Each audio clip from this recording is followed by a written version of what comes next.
Great, good morning. Welcome everyone to the Kolar Experience Institute's kickoff webinar series on the future of cities and our economic roadmap to recovery. We have an amazing lineup today and I'm super excited to have us have a great dialogue. Please make sure, for all of our participants, welcome and thank you for joining. Please make sure you put any questions you have in the chat. We have some time at the end for a robust discussion with our team here today. I think the reason why we wanted to kick off the future of cities in the roadmap to recovery is because there's been multiple inequities that have been revealed through the pandemic as we went from the 15-day shutdown to a 15-month shutdown. So think of what started originally with just the coronavirus pandemic. Then on top of that, what was revealed by that pandemic were other inequities with racial divides and the impact on our small minority and women-owned businesses, the murder of George Floyd and Breonna Taylor, and then now the transcendence of what's happened, coupled with other types of pandemics and crises that happen. How do you recover from a flood? If you're down along one of the corridors, or if you were in Nashville, you were hit double entendre. You were hit with not only a tornado, but also a pandemic at the same time. And what does that roadmap to recovery look like for you? Well, we at Kolar Experience Institute are focused on the data-driven economic analytics with our research and our partnerships of design thinkers and thought leaders and real estate developers and economists that we're going to talk about today that we have on our robust panel. To remind you about the Institute, we are a research and insights institute focused on exploring that intersection of the people that live, work, and play in your community, the process upon which you go about recovering and putting $1 in to get $10 out. And last is the place. What is the role of your civic brand and your community in creating placemaking stories and connectivity for your community? Of course, the ultimate goal is to create positive impact for businesses and communities as they work to thrive in the next paradigm shift. Today, we have an amazing lineup, but this journey that we're sharing today started actually almost a year ago when the Institute began to partner with Bruce Katz from the Nowak Finance Lab from Drexel University, Francis Kern-Manone, who was one of our clients with the Dayton Arcade project, which has been dubbed as the largest mixed-use project and the best mixed-use redevelopment project for prosperity in the Midwest. Of course, myself as well as David Rogers from Frosh-Montana Advisories. And we began to look already a year ago at the longitudinal study of the impact of the pandemic was going to have on all of our urban corridors. So in the spring, there was a call for Main Street Regenerators with Bruce as a thought leader from the Nowak Finance Lab talking about the need for Main Street Regenerators. KEI quickly started to partner with him to look at what would happen. How could we get more information to inform the future? So we worked with the Main Street USA study and we gathered the data across America of 4 urban communities and smaller cities that were really, really impacted by the pandemic to inform data of what was happening. And then of course in the fall, the Cincinnati Alliance Regenerator started to come into view and the CARES Act funding started to fund the support of a unified regional alliance and revitalization strategy that we're gonna have actually featured and talk about in our next webinar. And then of course the winter, the model started to expand to other cities. And that's where this team has really come together now to look at the future with all of our relationships with municipalities and our clients and development strategies of how we could come together. We know today it's important to think of this in a multi-tiered way. So Accelerator for America and the Nowak Finance Lab and Bruce Katz and his entourage and his leadership is working with lots of tier 1 cities, whether it's working with Mayor Garcetti in Los Angeles or in Chicago or in Birmingham, Alabama. They're focused on helping transform. And we're sharing at the end of today's session some of the materials and platforms and toolkits that can really enable all of our cities to grow. And then of course we talked a little bit about the Cincinnati Regenerator Alliance, which is being headed up here through the different partnerships of the Urban League, the Port, Cincinnati Development Fund, the Hale Foundation, and Fifth Third Bank. And then of course the Main Street USA partnership. So we started beginning to look at the different scales of the impact of the pandemic, and that's where we are today, to share with you the results and some of the ideas and the ways that not only the CARES Act funding was enabling the future, but now with the new ARP, the American Rescue Plan, and what can you do within your city to look ahead, to get a plan and get active and get in action. So today we have an amazing lineup, as I mentioned. I'm Kelly Kolar, president and founder of the Kolar Experience Institute, and I'm the fortunate one that gets to act as your moderator today. I have David Rogers, the president of Frost Brown Todd Finance Advisors. We also have Sean Balnes, one of our key partners from Red Tiger Innovation and the economic prosperity of communities. And then, of course, we have our very own Megan Haase from KEI, and she's also been leading and led the study with the Main Street USA partnership. So excited to share with you today the discussions. I'm going to let each of the speakers introduce themselves and what their role is in helping communities get back on track to recover from this pandemic situation. David? Thanks, Kelly. This is David Rogers. I am both an attorney and a municipal advisor with a Series 50 license from the Securities and Exchange Commission. My primary role for 4 decades has been as a public and project finance lawyer. And the old phrase was they call us bond counsel or bond attorneys, but that never worked explaining to my children what I do. So now I've explained it's economic development finance. And that experience has been working in representing not only municipalities and governments, but also working sometimes representing developers or state agencies as you try to build the capital stack to put together the funding that's necessary to get a project that benefits the city up and running. Over the last 2 decades, have become expert, or at least I could say I've experienced in so-called public-private partnerships, P3s or variations on them, and have seen them develop from a European model, design, build, finance, operate, and maintain with private equity and private loan capital to everyone recognizing that in the United States of America, people want to use municipal bonds to finance this stuff. So you figure out ways to do projects, and it's just another potential way to leverage money. I told my fellow colleagues here today that I was going to mention the word leverage because as we talk about the opportunities for cities looking forward, we know there's money coming. We also know that the needs are massive and the needs are probably a lot more than the money. So figuring out a way to leverage the money that's coming is probably going to be very important, and looking forward to participating in this webinar and the future webinars. Thanks again. Hi, I'm Sean Balnes, the founder of Red Tiger. We're a consulting firm concentrated on real estate projects that are catalysts for economic development. We work with many municipalities and other public and private sector clients and partners. Really, over the last few years, we've focused really on 2 main areas. One's revitalizing business districts, and the other area is creating innovation districts. I think what makes this a little bit different from other firms is really our goal is to bring strategic plans to life. So we're very focused on activation. I think one of the last things most cities need is another plan. What I think most cities need is activation.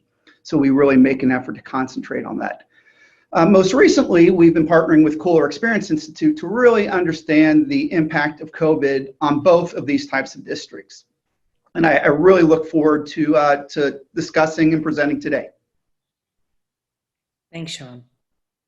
Awesome. Hi, everyone. My name is Megan Haase, and I'm a consultant and insight strategist for KEI. I've spent a lot of my professional career here at Kolar Experience Institute analyzing human behavior and how it relates to space in all different types of sectors, from healthcare to the corporate environment to academic and civic. Over the past year, I've been lucky enough to work with some of the greatest minds in government, including think tank extraordinaire Bruce Katz, as well as the Main Street America data and expert team of community experts. I have a real macro and micro understanding of the civic sector. I come from a background of political science, entrepreneurship, and design thinking. I know and understand how small businesses operate, innovate, and then contribute to the greater economic engine that is cities and governments. So we're going to start out our talk today thinking about consumer behavior. It takes 40 days to develop a habit. We have been living through COVID for 500. COVID has changed really every facet of human life and has forced us to develop behaviors and habits to adapt to that. But what does this mean for the centuries of civic planning that we've done? And how can we possibly reboot cities to support these changes? Consumers are buying things in completely different ways. Convenience has started to overshadow how we buy. Convenience and safety, we've learned, go hand in hand. From online shopping, curbside pickup, and the concierge approach to really any good or service that you could desire. Home buyers are now looking at homes in completely different ways. The home is the epicenter of work and social life, and it will likely continue to be that way. Employers and employees have completely changed the way that they've worked overnight, and they probably will not go back to their analog ways. And then finally, how do all these things work together? What does it mean to be an ecosystem? And really, that means, what does it mean to be a city with all these new changes? Infrastructure and the design of current cities will not support this change for long. Parks, public spaces, storefronts, we're already seeing the effects of these human behavior changes on these physical spaces. And these are the cornerstones of our neighborhood business districts. To look at what's happening and these impacts that these changes are having, you can see it right here. Small businesses are hurting significantly, with over 50,000 businesses closing permanently in the US as of September 2020. The average small business has lost 50% of their revenue as a result of COVID.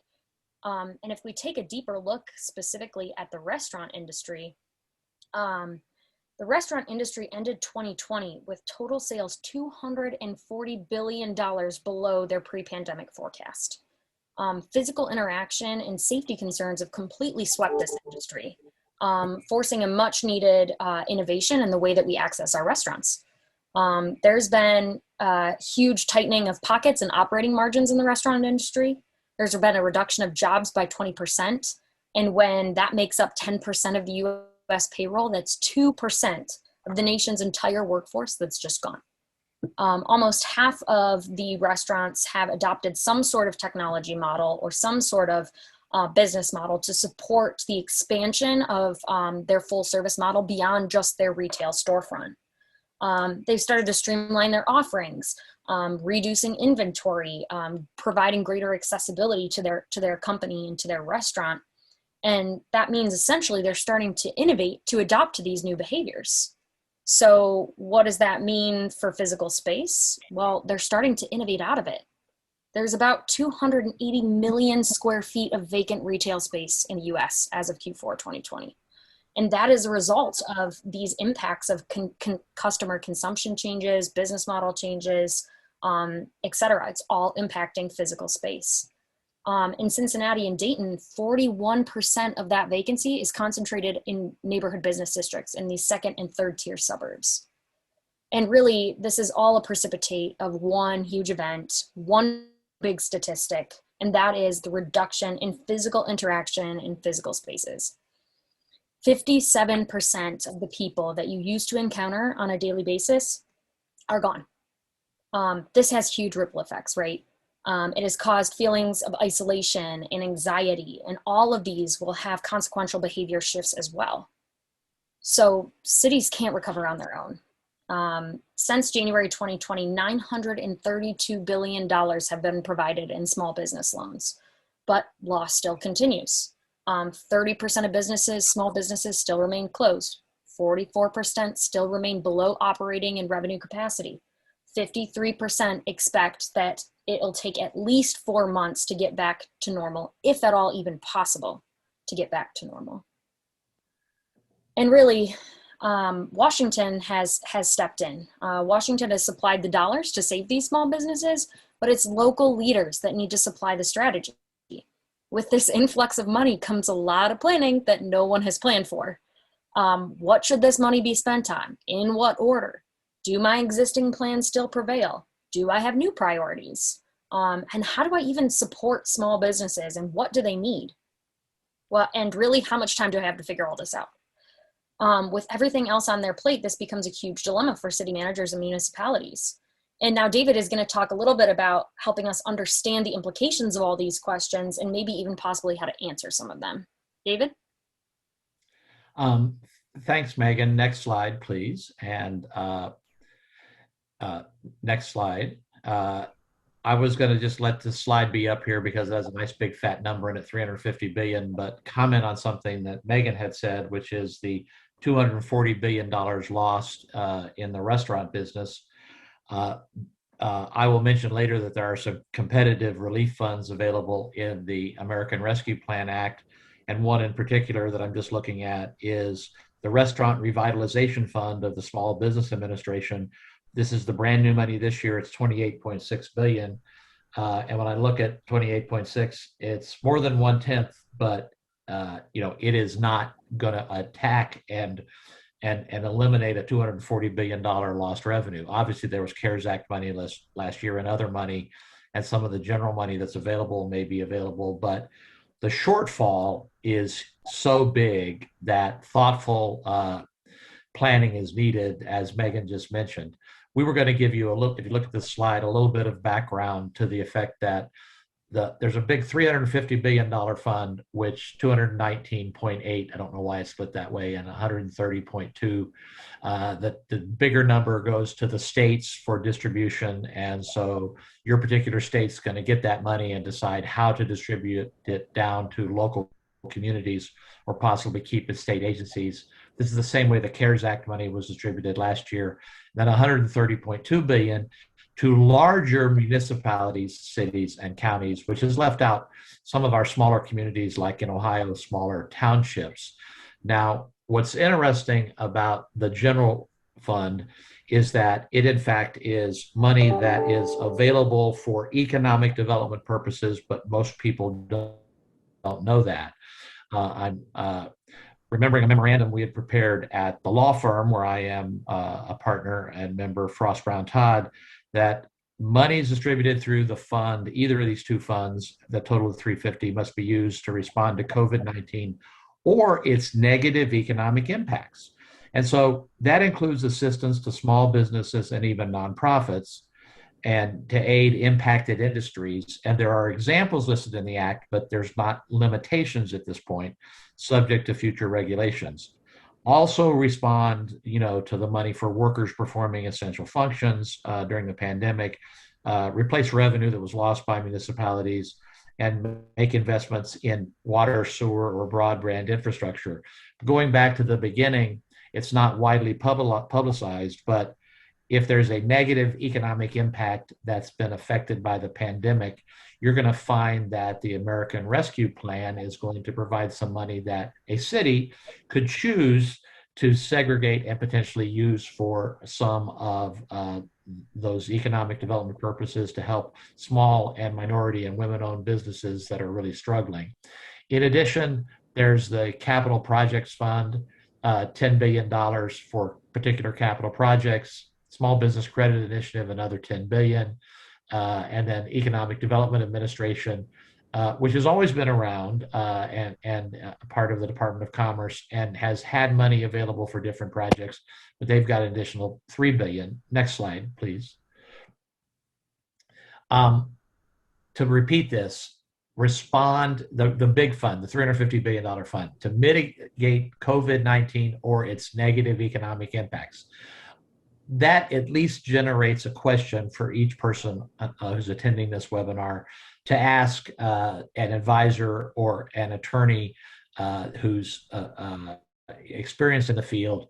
I have an idea about helping negate negative economic impacts in my city, in my metropolitan area, my surrounding region.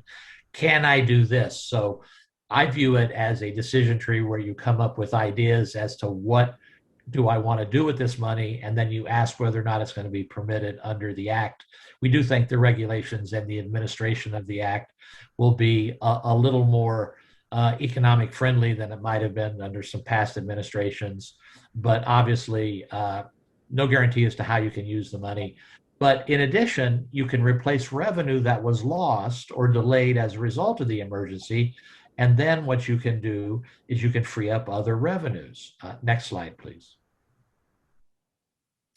The capital projects funds for capital projects that directly enable work, education, health monitoring, including remote working options.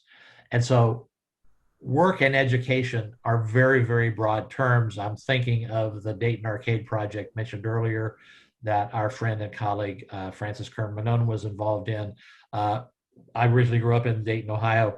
It's a great economic development project, but it's also tied into the University of Dayton Innovation College. It's also tied into other, education and health facilities. And so today, a multi-use facility being participated in the marketplace or a series of storefronts on the street may well come under this. Next slide, please. So really briefly, the Small Business Credit Initiative, socially and economically disadvantaged people, there's more money, and then incentive to boost the other funds that the Small Business Administration has. This is SBA. And if you have fewer than 10 employees, there's another pot of money. These are competitive funds, but no one should hesitate to participate and ask for competitive funds. The reason I say that is having talked to a lot of different folks in the federal administration, beginning 5 years ago, even when there was a different president in DC, they all said, please ask us if you're interested in some of our competitive funds, and if you tell us you have a project and we tell you it doesn't qualify, we'll like to explore with you other projects so that we can see if we figure out a way to get you some money. And then the Economic Development Administration funds are also available here, and you can see those on the slide. And those communities that have suffered losses in travel, tourism, or outdoor recreation sectors, a lot of that, including tourism, talks to our Main Street sectors and our neighborhood industry sectors, where people are relying on people to come through that door and spend some money at their store or their restaurant. Next slide, please. Want to talk briefly about new potential tools for cities. First example is not on this slide, but we have considered and been asked about both big projects and small projects. And those include big $100 million multi-use projects that have been delayed but are now coming to the fore. People are starting to do those projects again. The cranes that have been idle in various cities are going to be back in the larger cities. Then the smaller cities, refurbishing and revitalization of the storefronts are going to go. But what I'd like to point out is we also got a request from a port authority, which happened to be on a body of water, that said, can we use American Rescue Act funds to double the size of our port? And the answer was, yes, we think you can, because the negative economic impact of the entire surrounding community and the transportation sectors and everything else is such that we could probably figure out a way to work this in, not only into the targeted economic development and competitive funds that are part of the American Rescue Plan, but also even into the $350 billion distributions that's going to state and local governments. In addition, I wanted to point out that it is possible to share funds. Cities and counties may work together with themselves and other governmental agencies to figure out whether a cooperative use of funds on a more regional basis works. So that's something else to consider. My slide here about new potential tools for cities, we were asked by a municipality in Ohio whether they could start a loan fund in order to make loans to small businesses, and then whether or not, once we talked for a little bit, they said, can that be a grant fund?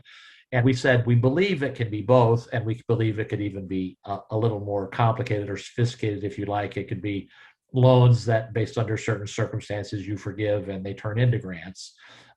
It's actually not a technique that I thought of. The state of Ohio used to do that with their so-called Chapter 166 loans. They give you a real low interest rate loan, and then if you met economic development indicators, they would be happy to forgive that loan, and it would become a grant. And what we thought of here was small business tenants, owners, and landlords to get loans or grants for tenant improvement expenditures. if the private sector gets the money, to be a little bit technical, and is spending it on their own working capital costs, that may raise a question, at least without regulations from the federal government to look at. But we're very confident that if you spend the money on capital costs, and capital costs could include real estate costs, such as prepayment of rent, depending on how you structure it from a structural standpoint. In addition, what we wanted to emphasize to the city we were talking to is leverage this money. Don't just say, here's money that is available from the American Recovery Act. We've got X dollars, we're going to divide it by 100, and that's how many people we're going to help. Instead, figure out ways to leverage money. And this team has been involved in publishing articles and giving advice that has said, don't forget the old stuff. Don't forget other sources of economic development assistance that were already available in your state and in your locality. It might be a special assessment program, a TIF program. It might be a local sales tax, real property tax exemption, or abatement program. Putting those together, while it seems complex, is something to certainly think about as you think about your strategic planning here, because I recall during the recession of 2010 and 11, a project in Cleveland, Ohio, which was the new Ernst & Young Tower. It modestly had 35 funding sources. And at the time, we all just wailed and lamented the fact that it was so complicated, but it got built during a recession.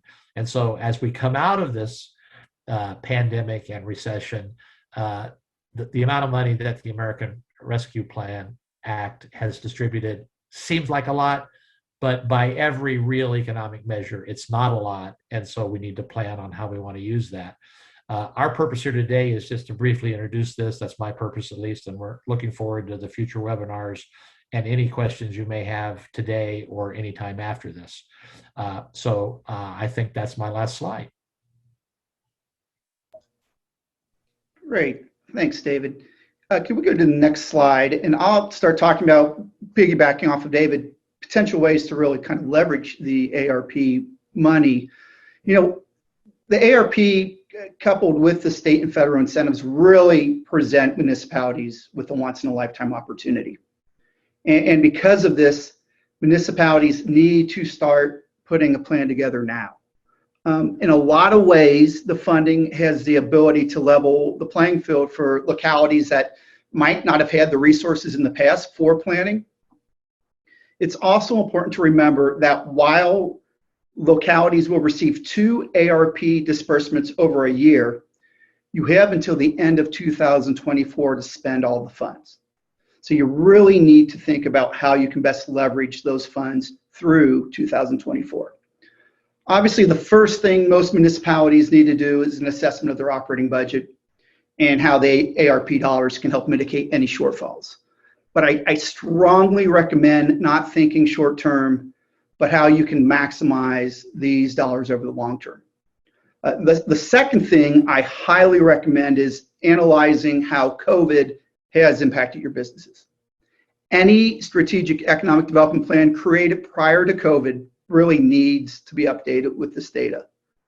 And then something I'll talk more about in a few minutes is every city, every municipality needs to start to determine where you have a right to win. And I'll talk about that in a moment. The third step is to not only update your existing economic development strategies with the data, but use the ARP and other incentives potentially to accelerate current economic development projects. You know, you really want to begin to see where you can potentially match the ARP funds with potential state and federal incentives. You really need to leverage these dollars. Since localities have until the end of 2024 to spend all the funds, you also really need to start thinking about and establishing a leadership and management team to activate your plan. And so that could be, for example, doing it through a community improvement corporation. Also, something to really think about is regional cooperation. It's key to leveraging and sourcing additional federal and state dollars. You need to begin talking with your neighbors and working together and see where the synergies are. Many of the federal dollars, especially, for example, the EDA, Economic Development Association, they're looking, or requirement is regionalism. So that's another thing to consider. If you go to the next slide, really focusing on, okay, what is this right to win? A city's right to win is really determining existing regional industries, technologies, and economic development opportunities a city has the ability to excel in. So you don't want to think just short term, but most importantly, long term. You know, this right to win is a fluid thing that you need to constantly evaluate. The graphic there really shows you just some of the things you start to evaluate to determine really where your city has a right to win. You want to look at the regional industries, the regional technologies. Look at what startups and second stage companies are within your region. Look at the residential. There may be opportunities around multifamily and so forth, a need for that. Really concentrate on emerging and post-COVID industries. Emerging industries are things that the state and Fed already wanted to put money into. So if you can find those types of industries where you might have a fit, it's really smart to do that. Look at what real estate and economic development opportunities may exist in your municipality. You've got to understand your workforce. It's key. If you want businesses to locate, you've got to understand the workforce around you and have relationships not only with your universities, but also with your community colleges and your technical schools. And understand your economic drivers. So these are just some of the things you need to look at in order to start really determining, hey, where do we have a right to excel? If you go to the next slide, the last thing I'm going to talk about is how do you activate this right to win? How do you make it happen? I really look at it as kind of a 4-step process. I think first you need to perform an audit of all existing relevant strategic plans and materials. You want to start identifying what are the common themes, inconsistencies, recommendations. Why did certain things happen and why did other things not? You do need to start doing this evaluation of the region's industries and technologies. You need to assess the infrastructure and real estate that makes up your municipality and where there might be development and economic development opportunities. And it's very important to understand the economic drivers around you. Secondly, you need to begin engaging stakeholders and the community as to their thoughts and ideas. You need to start building relationships with key strategic partners, both public and private. And you need to understand how your businesses are doing. What are their needs? Third, use the analysis from the previous steps to really identify potentially, I would say, 1 or 2 catalytic projects. You want to begin to craft strategies and plans around these projects, around existing regional emerging industries and economic development opportunities. Once again, these are things that the state and Fed want to put money into. It really is helpful if you can begin to identify an anchor for the project. You know, potentially start looking at startups and second stage companies that you think you could build a project around. This is really important too, especially for a lot of the Jobs Ohio funding that's out there. They want to know that there's potential interest in the investment that they're making in a particular municipality. Also, you need to start identifying the funding sources and create a financial plan, a public-private finance plan that you can employ. Lastly, begin to initiate the first steps of this catalytic project. How do you do that? A suggestion is start applying for the potential state and federal incentives for the initial stages of the project. Might be for planning, but what this will do is start to build momentum around that project. And it is very, very important to start to set a clear path and expectations, not only for your leadership and management team, as well as your current and future strategic partners. So you have to have a vision that you can execute against. With that said, now I'll hand it over to Kelly for question and answers. Great. Thank you so much, Sean. I want to encourage everyone who's on the webinar, please feel free to put your questions in the chat. We've got about 15 minutes left now. I promised to get you out on time, so I want to make sure that we have time to wrap up and talk about some of our free gifts that we're going to be sharing with you. But question and answer, I don't see any questions coming in the chat yet. So as they come in, oh yeah, here we have one, great. So from Ki Yu Yen to the panelists. While the federal fund seems to have a focus on helping existing businesses, can new businesses and startups take advantage or be a part of this resource is question one. Or do you think during the more immediate post-pandemic period, is it going to be harder for a startup to get resources? So for those entrepreneurs, who I love that we have entrepreneurs on here, that are either investing in startups or they themselves are the startups, how do you see those resources helping them and enabling them to accelerate their business? Well, I'll be happy to say first that I think the resources are available to new businesses and startups as well as existing businesses. Certainly the $350 billion being distributed to the states and then to the larger municipalities and other local governmental units wouldn't have any restrictions on helping new businesses. The negative, you might have to make an argument that the negative economic impact kept my new business from going into that storefront or opening or doing whatever, but I don't see a legal impasse. Sean might want to talk about, an application process. If it's to like a competitive EDA grant, you might need to provide some more information about, your background, and you wouldn't necessarily have as much background information. But Sean, do you see a problem there? Well, not so much, but what I think it really, the first question or the first topic we need to address is, what is your business? If the business is in emerging industries, and when people say, well, what are emerging industries? It's things like advanced manufacturing, it's things like cybersecurity, financial technology, Internet of Things. If you're supporting those types of emerging industries, I'd say absolutely. There's already funding for those types of things. And so I think a very strong argument can be made for those types of industries. A lot of people ask me, oh, are there grants for my business? Just generally. And the first question you have to ask is, well, what industry are you in? Is it an emerging industry? And what is the potential growth for that business? And so I think you have to look at that. I think depending on what the business is, or is the business in response to COVID? I mean, if your business is in doing PPE equipment, you have a valid business plan, I think you have a very strong case of getting funding. So I just go back, it really depends on, the first thing you have to look at is the industry that the new business is in, the startup is in. I just want to piggyback also, Shauna, both you and David said, just to key you again.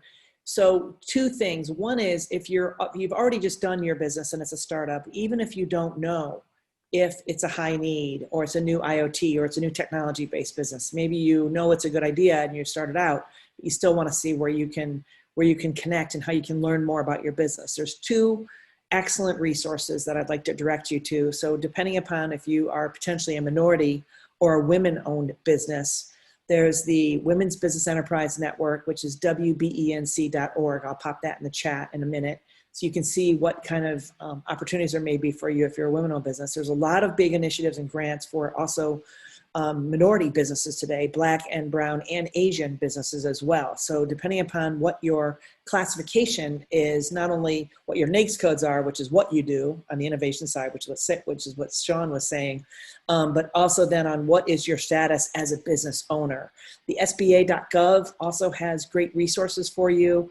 And then locally, if you're here within the OKI area, HCDC.org, the Hamilton County Development Corporation, has got great programs available for you if you're a stage 2 business. So stage 2 is if you're over $1 million up to $50 million. That's another resource for you. So I'll pop some of these into the chat, some of these nonprofit intermediaries that could be great benefits to you to see about the growth of your business. And of course, obviously, even here within the city of Cincinnati, we have the SBE program, the Small Business Enterprise Program, no matter what kind of business you are.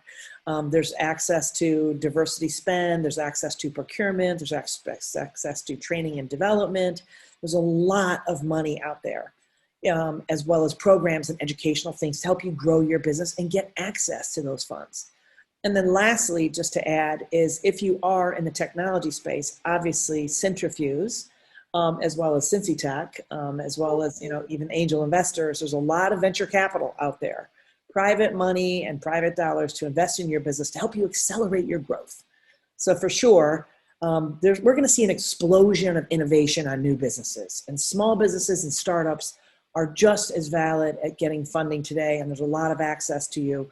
You just need to find out what your channel is and what's the right path for you to navigate that. All right, great. One more question here. We've got a question from Chuck Ackerman. Sean, although you tend to focus mostly in Ohio, do you see these initiatives and grants offered to companies from Kentucky as well as Indiana, and possibly even more aggressive than what Ohio is offering to their own emerging companies who have outgrown their current buildings? Like, where do you see the opportunities in the OKI region? Sean, thoughts? Well, so I go back to kind of my answer, my first question. The states and the Fed, they want to invest in the same things. They want these new emerging industries. They all want jobs. So I think it just really comes down to looking at the states and having discussions with them and seeing where the best opportunities lie. And, you know, if you're in Cincinnati and you're looking to expand your building, you better look in Kentucky too, because a lot of times for a lot of even the Jobs Ohio incentives for these types of things, they don't kick in unless they know that they might lose you to another state. So it behooves anybody that's on a border state, if you're looking, look at the adjacent state as well. Yeah, I mean, from a federal perspective, it's the same. From a state perspective, different states have different programs, but really they're all pretty similar. And it really, once again, it comes down to the industry and what are the jobs. Those are, and the payroll. The payroll is always very important too. Great. Looks like, Sean, thanks so much. Great answer. The next question coming in is from Mark Pomeroy. When do you see municipalities start to look up from the current crisis and begin to think strategically for longer term growth? Or is there kind of a tipping point that we're seeing about waking up and really getting started and getting in action? Sean, David? I'd be happy to say that I have seen cities that are major metropolitan urban areas, so-called, in Ohio and Kentucky, for example, who have decided that they need to start planning how they want to spend this money and plan for the future. It's certainly true that if you're a professional in a city manager or another position, city council, elected official, and you see that the money that we're talking about here can be spent through the end of 2024, you say, good, the federal government's not as stupid as they were when they gave us CARES Act money and said, you've got 6 months to spend it. And so that has naturally led, I think, to larger communities starting to think about longer term planning. And also, I think the reports indicate, and anecdotally, the folks that I have talked to, their budgets weren't as terribly impacted as they feared they would be from loss of either income tax revenue or property tax revenue when the pandemic began. Because as you said, Kelly, it went from 15 days to 15 months. And once it went from 15 days to, oh my God, is it going to last 15 months or 2 years? People were very concerned about revenue loss. Yeah. And revenue was definitely lost, absolutely for sure, but it wasn't quite the catastrophe they thought it was. And so smaller municipalities, I've seen smaller municipalities with 10, 20, 30,000 people say, okay, we had some projects we wanted to do that were on hold. Here's some projects we think we want to do. We have already, across the country, smaller communities have found their own money in some ways, even if it wasn't CARES Act money during the last 18 months, 15 months, to invest in local neighborhood businesses, just because they recognize in smaller communities when you drive down the street and storefronts are closed, what's going on, because there's still a sense of cohesion in these smaller communities. But so even the smaller communities have been talking to us about starting to plan and how should we plan and should we form a committee to think about this, or what's a good idea about starting the plan. And that's exactly where we are today with this webinar, which is it's certainly not too early. And in fact, your neighbors and your neighboring communities may have already started. That's my answer. And I agree with David. You need to start, you have an opportunity to do it now. And that's the whole kind of when I talk about don't just think short term. Don't just think your operating budget. Look at how you can really maximize these dollars to start doing some longer term planning. And on that same note, start to think regionally. I would tell these smaller municipalities, start to work with your neighbors. You have such a better chance and a chance to get more money if it's regional. And so that's really where the counties need to step up. And the counties need to help those smaller municipalities within the county start to realize the potential if they work together. So that's another thing I would really suggest, looking at ways to leverage this money for regionalism as well. So speaking of that, since we don't have any more questions yet in the chat, I want to thank everybody who did pop some in. So those of you that may have additional questions, please continue to populate the chat. But I do have one question. David, you talked a lot about, combining dollars, right? So, $1 in is $10 out. How do municipalities begin to think about accessing not only the money that they're getting from the ARP, but how do they combine those dollars with the public-private? So can you talk a little bit about the partnership and the municipalities, and how do they begin to think about combining buckets and pots of money? Well, as we've said in some of the previous slides, it's partly about research. It's partly about planning. And when you talk about something that is labeled public-private, some people label public-private partnerships as every contract that a city may have with a private company, but that's not what I see.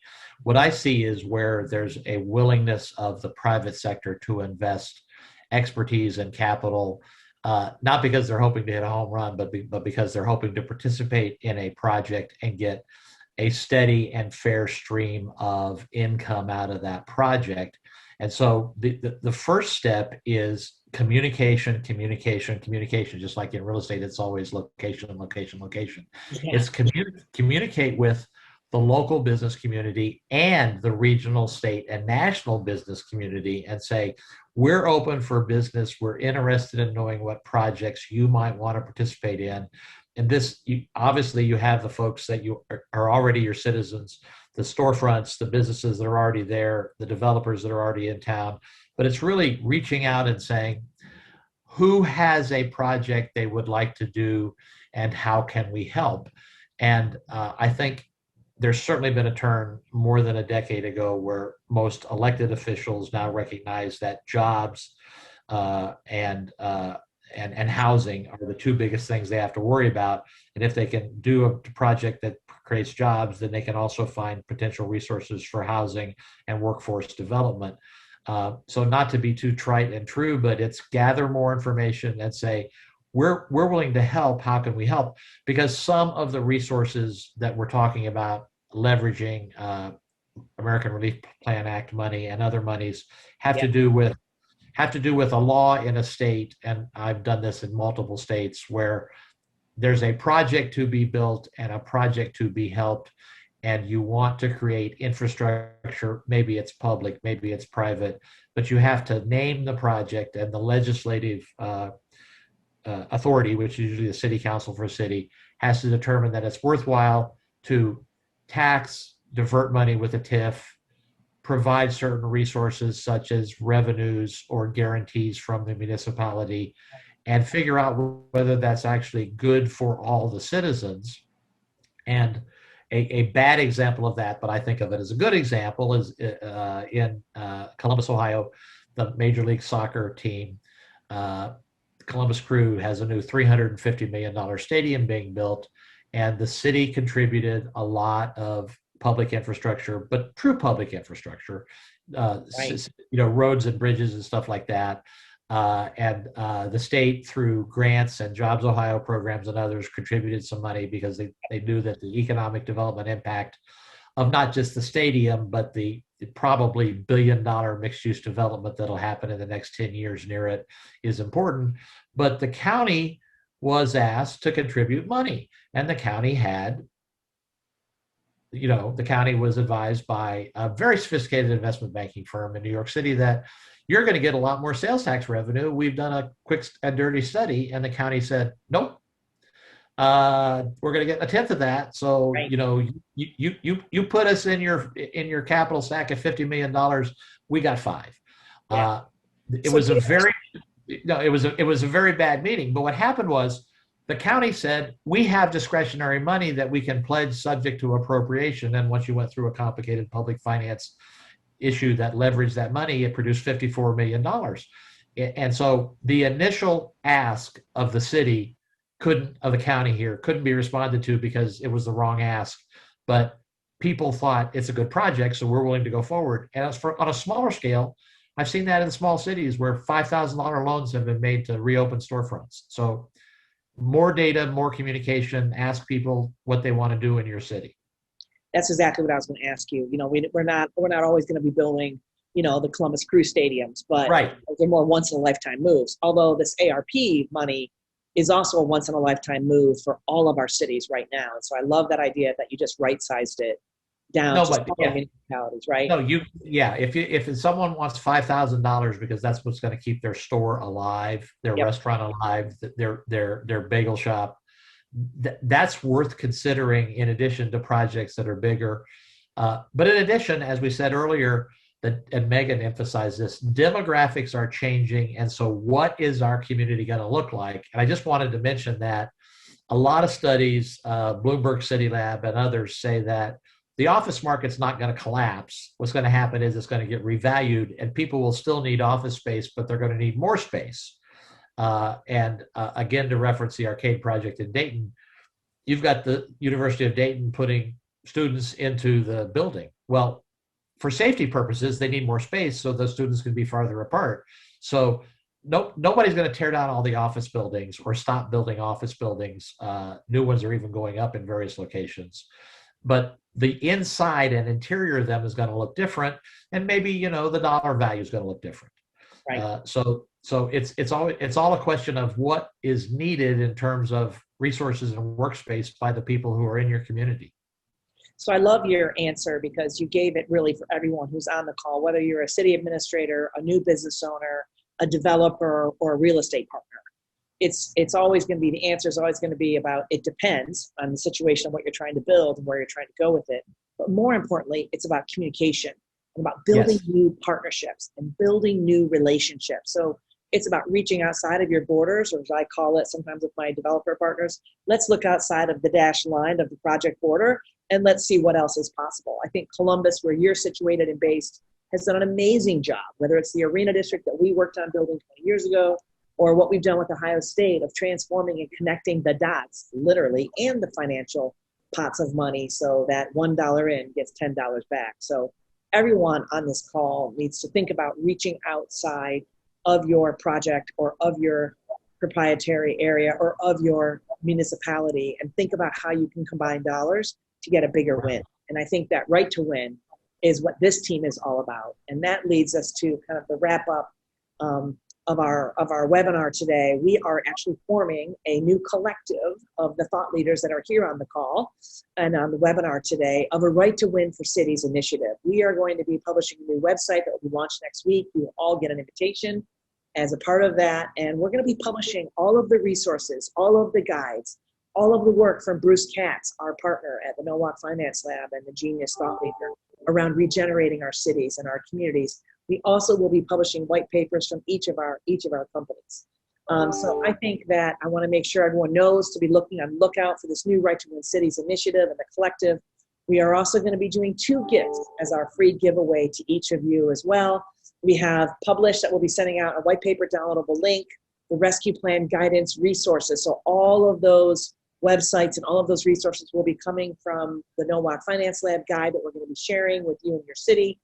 And the American Rescue Plan. We're also going to be publishing some articles as well that'll relate to this topic and this conversation because we're just getting started with our trifecta here of our webinars.